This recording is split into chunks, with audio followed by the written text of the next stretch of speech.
A continuación va a hablar la licenciada Claudia Bukotich.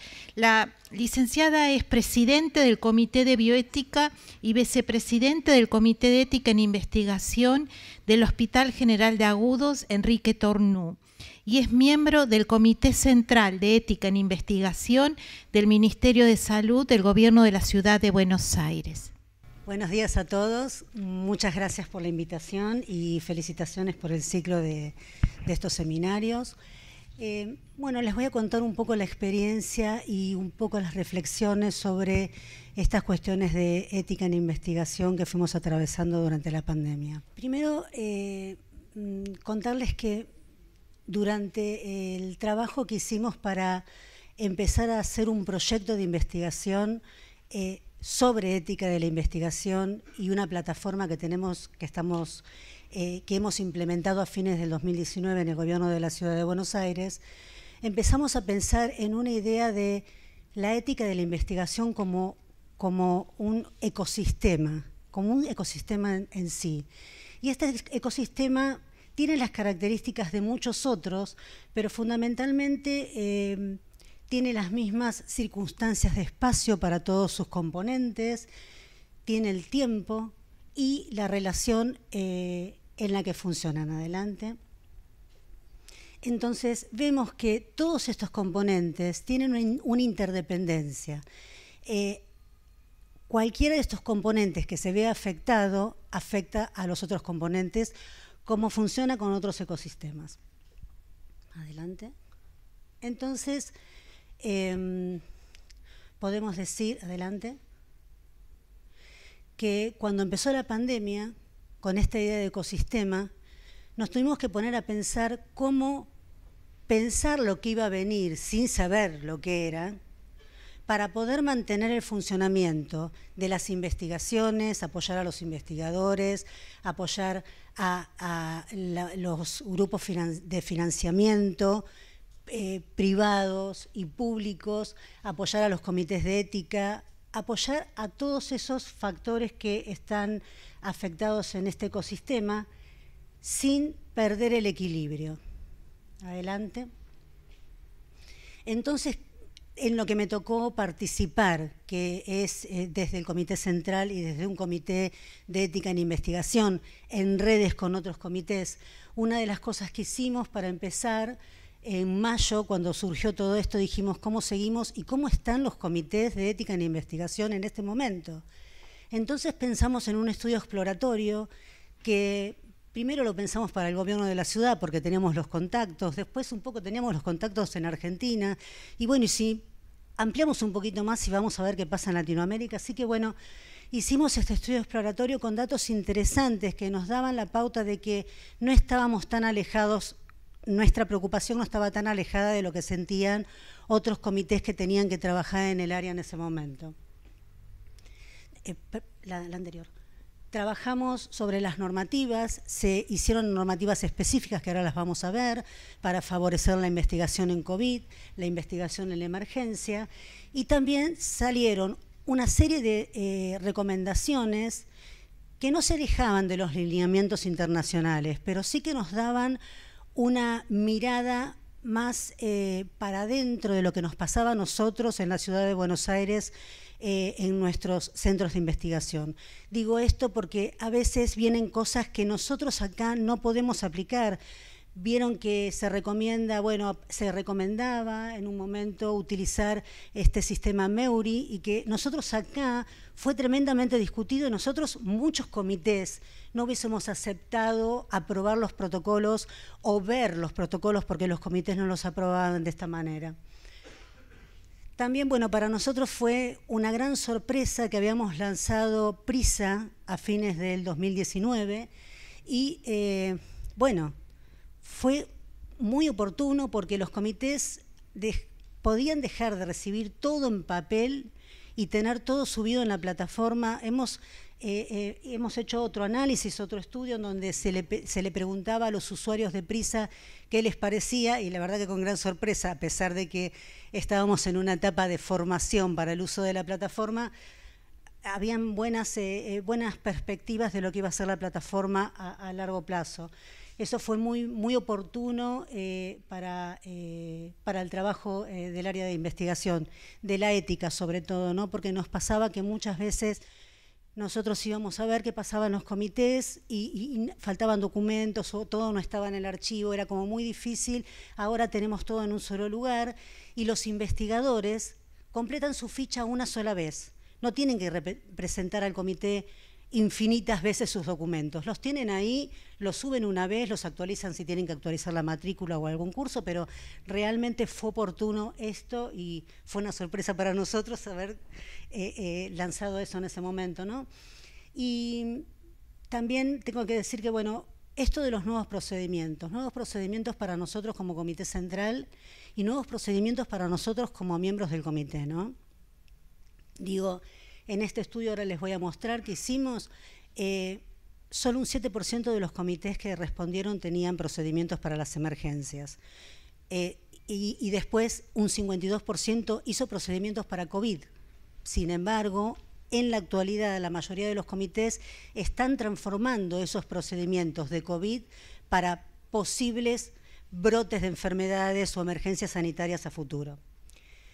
Respecto a la comunicación, todos los que no somos nativos digitales nos tuvimos que adaptar, nos tuvimos que acomodar a esto y tuvimos que aprender a comunicarnos con los investigadores o con gente que no estaba en los centros de una manera diferente a la que estábamos acostumbrados, salvo algunos comités que ya trabajaban anteriormente con plataforma y con todo digitalizado. Adelante. Entonces, les voy a contar muy cortito cada uno de estos puntos que les estuve mencionando. Nosotros hicimos me voy a acercar porque estos son de cerca y no traje los de lejos. Nosotros hicimos un estudio exploratorio, nos respondieron para nuestra sorpresa 106 comités en toda Latinoamérica, participaron 106 comités de 14 países diferentes.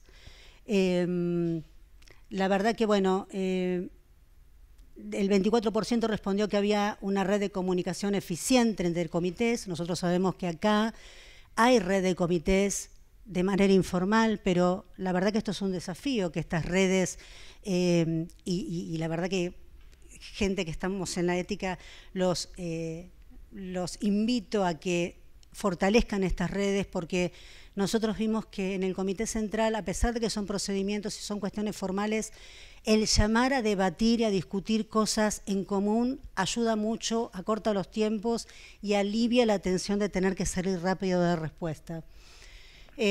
Como les decía antes, había solo un 7% de comités que tenían procedimientos para emergencias y la verdad que esto ya había sido, o sea, esto era nuevo para nosotros, pero realmente ya había habido lineamientos sobre emergencias sanitarias y sobre procedimientos y cuestiones relacionadas con los comités. El 32% de los comités, y esto es una cuestión de tiempo, lo que les decía, nos intimaban a responder rápidamente los protocolos patrocinados tienen que salir rápido, 5 días, no sé qué, pero la verdad que la gente que nos respondió de diferentes lugares consideró que 5 días era probable una investigación de COVID solo para estudios observacionales y que para estudios patrocinados ese tiempo era imposible. Eso era lo que nos intimaban a hacer y digo, una reflexión, ¿no? ¿Cómo hacer para no perder de vista esto que para mí es una conclusión de esto de la pandemia? ¿Cómo no perder de vista el rigor científico? ¿Cómo no violar alguno de los principios éticos si nosotros nos apuramos porque tiene que salir? Digo, nosotros desde el Comité Central lo que hicimos fue decir, bueno, esto es lo que se recomienda, sin embargo nosotros no adoptamos eso. No se tomaron medidas ni se hicieron cosas respecto a estas cuestiones que eran recomendaciones que venían de afuera y que por ahí sí puede aplicar para el NIH, que tiene un comité con no sé cuántas personas y todo esto, pero realmente para nosotros era imposible, porque todos los comités en los hospitales están formados por personas que tenían que cumplir con tareas relacionadas con la atención asistencial. Esto era muy difícil. Entonces, bueno, y algo muy fuerte para nosotros, este estudio exploratorio tenía algunas preguntas cualitativas, un texto libre, que cada uno podía poner lo que pensaba de cuáles eran los dilemas que abordaba su comité en la evaluación de los protocolos. Y bueno, todos los principios éticos que podían aplicar al COVID, los tiempos fueron cuestiones que estaban muy relacionadas, los consentimientos informados, se habló de consentimientos informados acá y realmente el tema del consentimiento informado fue un desafío ético para nosotros tener que flexibilizarlos y entender que el proceso no es solo 25 hojas en un papel, ¿no? Que tenemos que mejorar esto del consentimiento informado, ese proceso de comunicación con el otro, de comunicación en el ida y vuelta. Porque digo, en la historia clínica ponemos, ¿hizo preguntas? No, ya está. O sea, no hizo preguntas, acá se terminó el proceso, se firma y listo. Bueno, muchos problemas con el consentimiento informado, con los aspectos metodológicos, porque aparecieron diseños que hasta ahora no eran comunes para la evaluación de los comités, y cómo decidir si no había evidencia científica de que lo que se estaba haciendo era correcto y que no iba a dañar al sujeto que iba a participar en ese estudio. Aparte de esto, quiero agregar algo que, esto es un artículo que va a ser publicado ahora, pero les cuento que mucha gente tuvo muchos dilemas con respecto a los estudios de infección controlada. Nosotros sabíamos en un seminario que se dio un tiempo antes, sabíamos que en Washington habían estudios en donde se había infectado con Zika y nosotros acá se nos pararon los pelos. Bueno, estas cosas aparecieron durante la pandemia y por supuesto fueron rechazadas ampliamente, pero los comités lo presentaron como una preocupación importante. Adelante. Bueno, respecto a las normativas, salieron distintas normativas, pero también salieron recomendaciones respecto a, adelante, me falta una, sí, salieron recomendaciones sobre la toma de consentimiento informado. Salimos antes que todos, pero la verdad que estábamos muy preocupados con esto. Salió el apoyo a la investigación en COVID en el gobierno de la Ciudad de Buenos Aires, es decir, una investigación es justa cuando todos la pueden hacer, no solo aquellos que tienen la suerte de tener un patrocinante o no patrocinante, pero financiador para hacer investigaciones genuinas. Entonces, el gobierno de la Ciudad de Buenos Aires consideró que tenía que favorecer a la investigación en COVID dentro del ámbito público y se dio una cobertura de seguro, por ejemplo, para los estudios de plasma. Los estudios de plasma no se podían hacer porque los investigadores no tenían seguro, pero bueno, se intentó favorecer la investigación en COVID desde donde se podía con lo que teníamos disponible en ese momento. Y también, bueno, esta recomendación sobre el alto reclutamiento de los estudios de investigación, ¿no?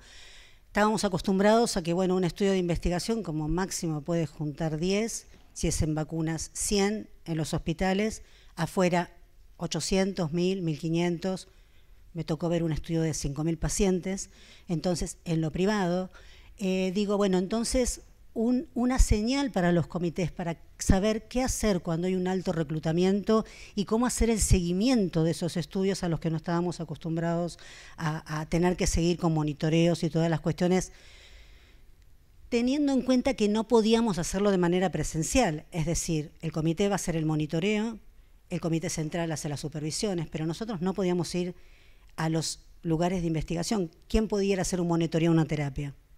Nadie. Nosotros no podíamos ir a los hospitales ni a las instituciones. Bueno, todo esto fue lo que fuimos trabajando durante la pandemia. Adelante. El tema de la informatización, bueno, como les comenté lo de PRISA, también hay que reconocer que hay comités que pudieron seguir trabajando más fácilmente porque tenían sus propias plataformas muy lindas, muy completas, que la verdad que les facilitó muchísimo el trabajo. También hay que reconocer que para eso uno necesita fondos que los hospitales públicos no teníamos, pero bueno, teníamos a PRISA. Y esto nos ayudó también a la despapelización, porque vieron que no se podían movilizar papeles, nosotros en el comité no podíamos recibir papeles, bueno, ayudó a cumplir una norma que en el gobierno de la Ciudad de Buenos Aires tenemos desde el 2009. Bueno, pudimos cumplir con todo esto. Adelante. Bueno, esto de la comunicación es un tema. La verdad que, bueno, había muchos lineamientos y todo el mundo nos dijo qué teníamos que hacer. El tema es que del ideal al real hay un abismo. Nosotros tratamos de hacer muchas publicaciones, mandábamos mail recordando que tenemos esto disponible, tratamos de hacer todo lo posible dentro del tiempo que teníamos para poder funcionar en el comité central y en el comité de ética del hospital. Es verdad que también después, más adelante, cuando la cosa se empezó a tranquilizar y ya tuvimos claro hacia dónde íbamos, hubo campañas de la industria, de gobiernos, hubo campañas de, bueno, nos tenemos que hisopar, tenemos que vacunarnos, ver cuál es la vacuna, cuáles son las opciones, pero bueno, hubo algún cambio respecto a la comunicación. No fue fácil, pero bueno, también, como dije antes, requirió de una adaptación y una flexibilización a lo que estábamos acostumbrados a manejar en ese momento. Adelante. Digo, decía recién esto, adelante. Digo, la mayor preocupación que nosotros percibimos en los comités, en el comité central y nosotros como comités, es lo que estaba pasando en los hospitales cuando la gente se acercaba con información o los mismos profesionales. Primero tuvimos que hacer una evaluación de ver cuáles iban a ser los lugares en donde íbamos a buscar evidencia que fuese apareciendo, pero evidencia científica que respaldara realmente los datos que estábamos leyendo, que sean no solo veraces, sino que nos dijesen, bueno, esto no funciona.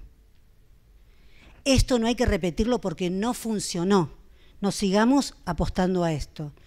Y también ver cómo frenábamos a la gente que se acercaba a los hospitales a pedir cosas que no se podían implementar. Entonces, bueno, aparecían en internet y la gente aparecía pidiendo, bueno, me dijeron que el plasma sirve, me lo aplican igual, cuando empezó a aparecer evidencia científica de, bueno, esto no, en determinada población ya no lo vamos a aplicar, la gente presentó recursos de amparo para que lo sigan aplicando. Digo, la gente dijo, esto funciona, y la realidad es que uno, ¿cómo decir? Mira, yo leí que esto funcionaba, estaban estudiando, salió en los medios, nadie publicó, esto funciona para determinada población y para determinada población no. Entonces hubo un problema con esto. Adelante. Aparecieron teorías conspirativas, saturación de las ondas de comunicación, porque la verdad que los medios estaban saturados de información que iban para acá, que iban para allá.